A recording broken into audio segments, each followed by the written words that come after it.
El ministro de Economía, como nos están contando hoy, casi diría exactamente lo contrario de lo que nos contaron hace un año, es muy distinto. Quería aclarar algunas cosas sobre el asunto del empleo, que yo creo que es clave. ¿Dónde se van a crear esos 800.000 empleos? Que es una cifra que en España tiene mucha simbología. Y sobre todo, a mí hay un dato que no me acaba de cuadrar. Usted dice que la tasa de paro va a ser menor que la que encontraron, pero a mí, si estamos hablando de EPA, la cuarta EPA, me salía, corríjame, 22,85, y ustedes están estimando una cifra de 23,3, y con 800.000 empleos creados, si se han destruido 1,2 millones desde que ustedes llegaron, me quedan 400.000, no sé por qué se me bailan las cifras. Y al ministro de Hacienda le quería preguntar, esa bajada de impuestos que usted está hablando, de 5.000 millones y demás, y dicen que van a seguir recortando el gasto público, ¿dónde van a recortar? ¿Dónde va a estar el corazón del recorte para los próximos años? Y a la vicepresidenta le quería preguntar, ayer hubo un debate bastante tenso en el Congreso, quería preguntarle si usted también se está planteando, como ha dicho el exministro Cañete, acciones legales, y si usted cree que el PP, para aclarar este debate, si el PP debería aclarar de una vez qué pasó o qué ha pasado con ese posible dinero negro del que se está hablando, y a lo mejor así tendríamos más claridad. Gracias. Bueno, yo voy a volver a repetir las cifras porque a veces se confunde la reducción del paro con la evolución del empleo, población activa, etcétera, etcétera, etcétera. Vamos a ver. Aquí lo que se proyecta es, en términos de evolución de empleo, en términos de contabilidad nacional, crecimientos positivos en lo largo de estos dos ejercicios. Eso, lógicamente, los servicios del Ministerio de Economía lo que hacen es siempre parten de la evolución de la EPA. Entonces, la evolución de la EPA, vuelvo a repetir, si uno compara lo que es la situación a la situación de empleo a finales del año 13, en el cuarto trimestre del 13, con el cuarto trimestre del año 15, que aquí se recoge, supone un incremento del empleo de aproximadamente 600.000 personas. Después tenemos otra variable que es distinta que la evolución del empleo, que es la evolución del paro. En términos de paro, que ya recoge, aparte de la creación de empleo, creación o destrucción de empleo, recoge la evolución de la población activa, lo que estamos proyectando es que en ese mismo lapso temporal se reduce el paro, en esos 2 años, en 800.000 personas. Y después tenemos, lógicamente, lo que es la evolución de la tasa de paro, que las que se recogen en el cuadro macroeconómico es en términos de contabilidad nacional. La contabilidad nacional es siempre una media del año, tanto desde el punto de vista de tasas de crecimiento como desde el punto de vista de las tasas absolutas de paro. Esas son las cifras y son absolutamente congruentes con las proyecciones de crecimiento económico. Bueno, el empleo económico se crea en el sector servicios, se crea en el sector industrial, en el sector, es decir, que fundamentalmente, por supuesto, en el sector privado, que es donde efectivamente es el que tiene que generar empleo para la economía española. Sí. Bueno, los ahorros, que no los recortes, los ahorros de gasto público, para hablar con propiedad, vendrán de las actuaciones que ya se han puesto en marcha en materia de reforma de las administraciones públicas, de la CORA, del proyecto CORA, que sigue aplicándose, como ha explicado la vicepresidenta en su primera intervención. Todo eso, seguimos reformando las administraciones públicas y seguimos ahorrando en esas administraciones públicas. A medida que contienes, es decir, el gasto no crece y crece la actividad económica, el gasto público pierde participación en el Producto Interior Bruto. Esto es la proyección que hacemos en términos agregados. Y por tanto, no tiene nada que ver con bajar el gasto público cuando la economía cae. Para hacer que el gasto público caiga más que la actividad económica cuando estamos en recesión, pues obviamente tenemos que empujar mucho más el descenso del gasto público, que es lo que ha habido que hacer estos años. Pero ahora estamos en una fase diferente. Está claro que no vamos a salir de esta crisis gastando más, eso está claro, porque perderíamos la capacidad de reducir ese déficit público, pero está claro también que estamos en una fase económica distinta, por eso es tan importante abrir un escenario económico distinto. Y esa es la forma, insisto, que debemos razonar. Lo que estamos buscando es que el gasto público pierda participación en el Producto Interior Bruto. Lo que estamos buscando es que la deuda pública pierda participación en el Producto Interior Bruto. O sea, es la forma de razonar. A medida que el Producto Interior Bruto es superior, si mantenemos la carga fiscal, pues es evidente que nos está dando mayores ingresos. Lo que no vamos a tener ningún margen para que ninguna administración gaste más, eso está claro, ¿no? Y esto no es un programa de gasto en modo alguno, es un programa de austeridad, porque por la razón que hemos dicho, hoy podemos presentar a la sociedad española tanto crecimiento, tanto empleo, gracias a que estamos haciendo, seguimos haciendo, señora vicepresidenta, seguimos haciendo desde su iniciativa la reforma de las administraciones públicas, y eso ahorra realmente mucho gasto público y más en términos de Producto Interior Bruto. Me queda una. Mire, en política hay cosas que son inadmisibles, con independencia de que se reclamen o no ante los tribunales. Buenas. Yo quería preguntarles, bueno, no sé quién me puede contestar. Yo es que al observar estas previsiones, sí nos han comentado que son conservadoras, pero yo más que conservadoras veo ahí un milagro económico, ¿no? Con 800.000 parados menos al final de la legislatura, con muchísima creación de empleo y, sobre todo, yo quería que nos explicara cómo los españoles pueden creerse estas previsiones después del jarro de agua fría de la encuesta de población activa, en la que se destruía pues casi 2.000 empleos de media al día, a pesar de que el crecimiento es del 0,4%, que anualizado pues estaría superando el 1%, como se calcula en países como Estados Unidos. Entonces, quería saber cómo le puede decir a la ciudadanía que estas previsiones son conservadoras y, además, teniendo en cuenta que una previsión conservadora lo que indicaría es que se podrían crear todavía muchísimos más empleos de los que se han dicho aquí. ¿Creen que se van a crear muchísimos más empleos o es posible incluso antes de 2015? Y después, ya sobre el tema de los ingresos, le quería preguntar al ministro Guindos si cree que Bruselas va a avalar el plan de su colega Montoro de reducir los impuestos, porque claro, seguimos en el tema de seguimos en una senda de consolidación fiscal muy importante. Ya vemos que el déficit tiene que seguir bajando mucho. Entonces, ¿creen que Bruselas va a darnos el visto bueno? En otras ocasiones no nos ha dado el visto bueno a bajar los impuestos, si no se hubiera hecho antes, ¿no? Entiendo. Y después, al ministro Montoro, perdone que me extienda, ¿cómo se va a reducir tanto el gasto público si ya se ha comentado que se van a empezar a reforzar las plantillas públicas? Lo dijo usted ayer en el Congreso. No sé cómo eso es posible, porque al final el empleo público es una de las partidas más importantes para reducir el gasto público, ¿no? Entiendo. Pues ya está. Gracias. Sí, el tema del empleo, la EPA. La EPA del primer trimestre tradicionalmente siempre es la peor desde el punto de vista estacional, porque el comportamiento en el primer trimestre es el peor.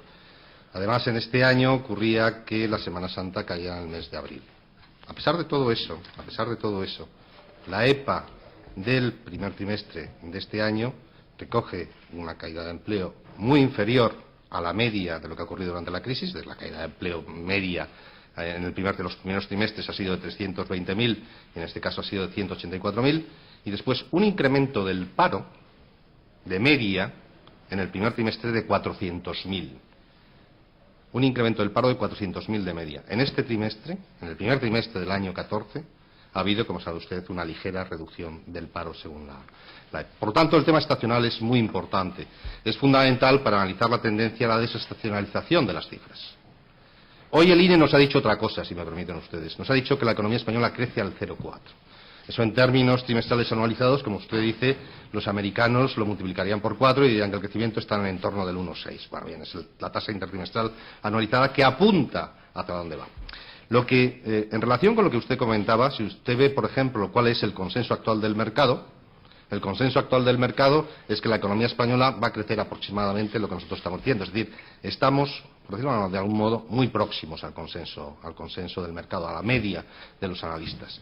Media de los analistas que creo que además irá subiendo en cuanto se haya ya internalizado el dato, por ejemplo, del primer trimestre y todo lo que son los indicadores adelantados de actividad. Por lo tanto, son proyecciones prudentes. El Gobierno, desde hace un año, ha revisado 3 veces al alza su proyección de crecimiento y de las principales variables laborales en el último año, referidos al año 14 y al año 15.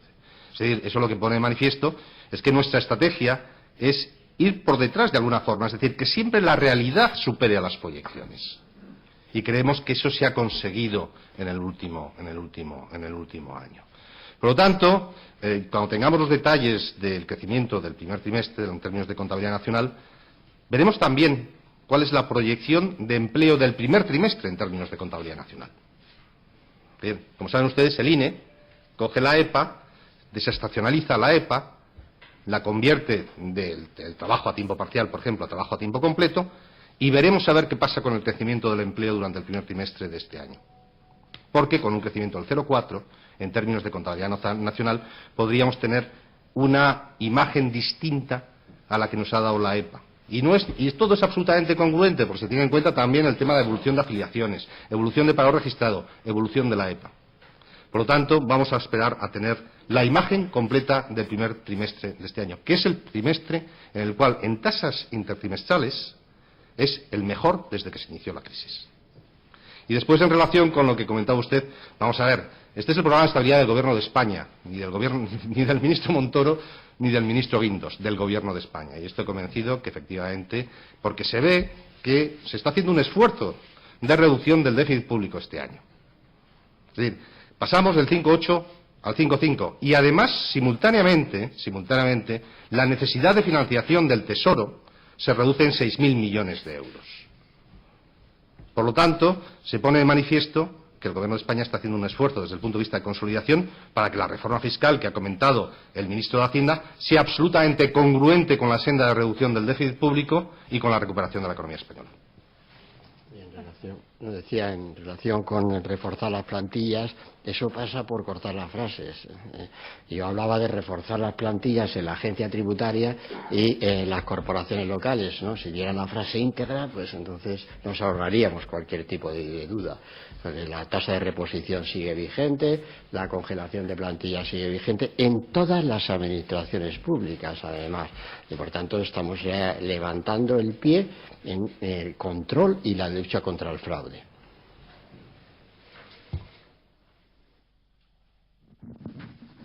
Hola, buenas tardes. Yo quería preguntarle una cosa al ministro Guindos que no entiendo. Y es que en los presupuestos de 2014, con unas previsiones de crecimiento del 0,7 y unas emisiones netas de deuda mayores que las actuales, el ratio de deuda PIB era el 98,9%, si no me equivoco. Ahora ese ratio de deuda PIB es inferior cuando las previsiones de crecimiento son mayores y las emisiones de deuda son menores. Yo quería saber por qué ese cambio. Muchas gracias. Yo creo que puede haber habido alguna cuestión, por ejemplo, de aportaciones al SM de España o de aportación a un programa comunitario. Pero vamos, que es un cambio marginal. Tenga usted en cuenta además una cuestión. En estas proyecciones, Eurostat ha anunciado una modificación del PIB en función de una serie de variables que se van a modificar respecto a su planteamiento en el mes de septiembre. Y esas modificaciones van a elevar el PIB nominal, es decir, van a elevar el denominador del ratio, tanto de déficit público como de deuda pública. Bueno, veremos a ver cuál es la modificación, todavía no lo sabemos, pero eso no está incluido en este programa de estabilidad. Y eso podría afectar, para mejor, porque lógicamente lo que es el denominador crecería, a tanto la proyección de déficit público como a la proyección de deuda pública PIB.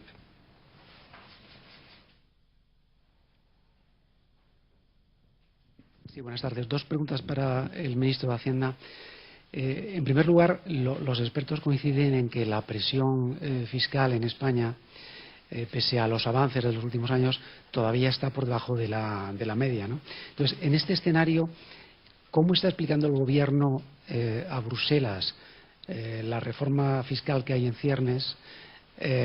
¿Cómo la está de alguna manera justificando?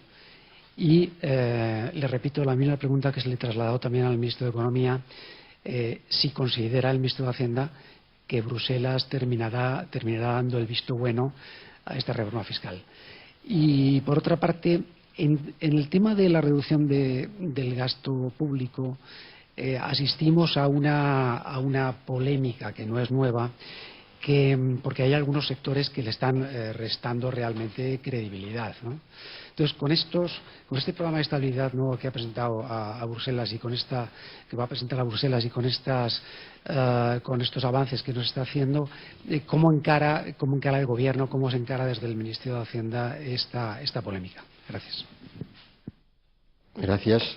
Pues la encaramos con cifras, ¿no? Es que las polémicas que se resuelven con cifras no son polémicas. Pero eso sí, hay que tomarse la molestia de leerse las cifras, ¿no? Esos gráficos que hemos presentado, no se trata ahora de volver a sacarlos, pero lo tiene ahí en el gráfico. Esta reducción es el gasto público sobre el PIB en España en términos primarios, se lo he explicado ahí, recuerda la curva esta de blanca discontinua. Pero entonces, ¿hay alguien que discute en España que está bajando el gasto público sobre el PIB? Sí, hay alguien, sí, pero es que no se le da cifras, o sea, tan sencillo como esto. Diga usted si esas cifras existen, son la contabilidad nacional, están hechas de acuerdo con la contabilidad nacional, que en España, que es la misma contabilidad nacional que en toda Europa, por supuesto, que es la que está supervisada por Eurostat, son las cifras, o sea, y por tanto yo de estas polémicas, en fin, ya es más fácil escribir un artículo, ¿no?, para decir, no baja el gasto público, pero bueno, solo pongo la cifra delante y da la credibilidad de quien hace ese tipo de afirmación. Y a partir de ello, lo que también he tratado de explicar es lo siguiente. Claro que es cierto que España tiene una presión fiscal inferior a la media de la Unión Europea, pero siempre lo ha tenido. O sea, esto sí que no es un hecho nuevo. También ahí lo tiene también en la proyección esta, lo tiene histórico, tiene toda la serie histórica. Y entonces lo que quiero decir es que realmente no vamos a resolver el déficit público con mayor presión fiscal, o sea, es decir, con un poco más, sí, o sea, en el sentido en términos de Producto Interior Bruto, como ven, décimas de Producto Interior Bruto, pero no vamos a resolver el déficit público en España con incrementos de puntos de presión fiscal.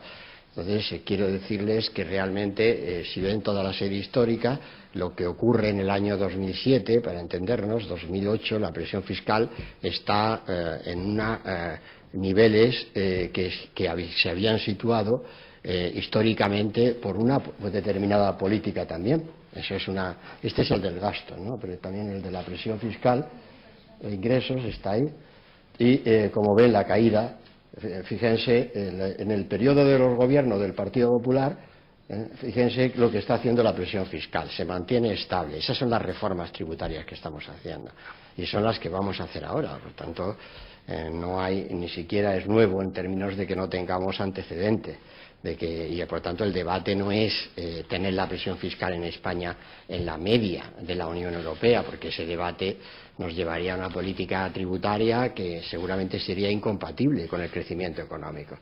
El debate auténtico es volver a tener esos niveles de ingresos impositivos que en España, en nuestra historia reciente, fueron los que también impulsaron el crecimiento económico y la creación de empleo.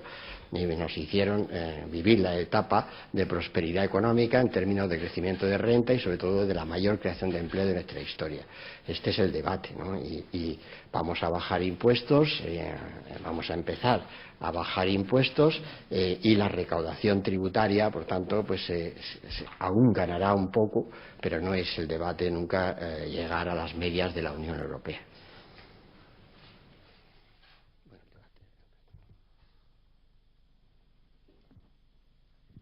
Gracias, vicepresidenta. Muy buenas tardes. Quería preguntarle al señor Montoro, al ministro de Hacienda, en primer lugar, esa reforma tributaria que se presentará ahora en junio, ¿cuándo entra en vigor? ¿1 de enero de 2015 o por ahí?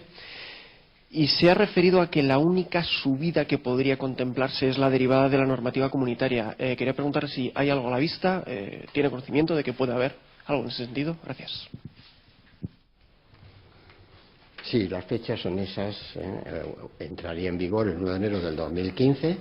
Entraría como un programa, como estamos también anunciando, es decir, no se refiere su efecto a 2015, sino 2015, 2016, y es evidente que en el ámbito europeo hay normativa en vigor ya que tenemos que aplicar y hay normativa que se está preparando, entre ellas la que está también trabajando el ministro de Economía en el ámbito europeo en el impuesto sobre transacciones financieras. Hay normativa pendiente, para entendernos, ¿no?, en ciernes, y obviamente somos parte de la Unión Europea y por tanto pues seguiremos aplicando las normativas medioambientales, impuestos medioambientales y demás, que son los que están siempre ahí, como usted sabe, pendiente.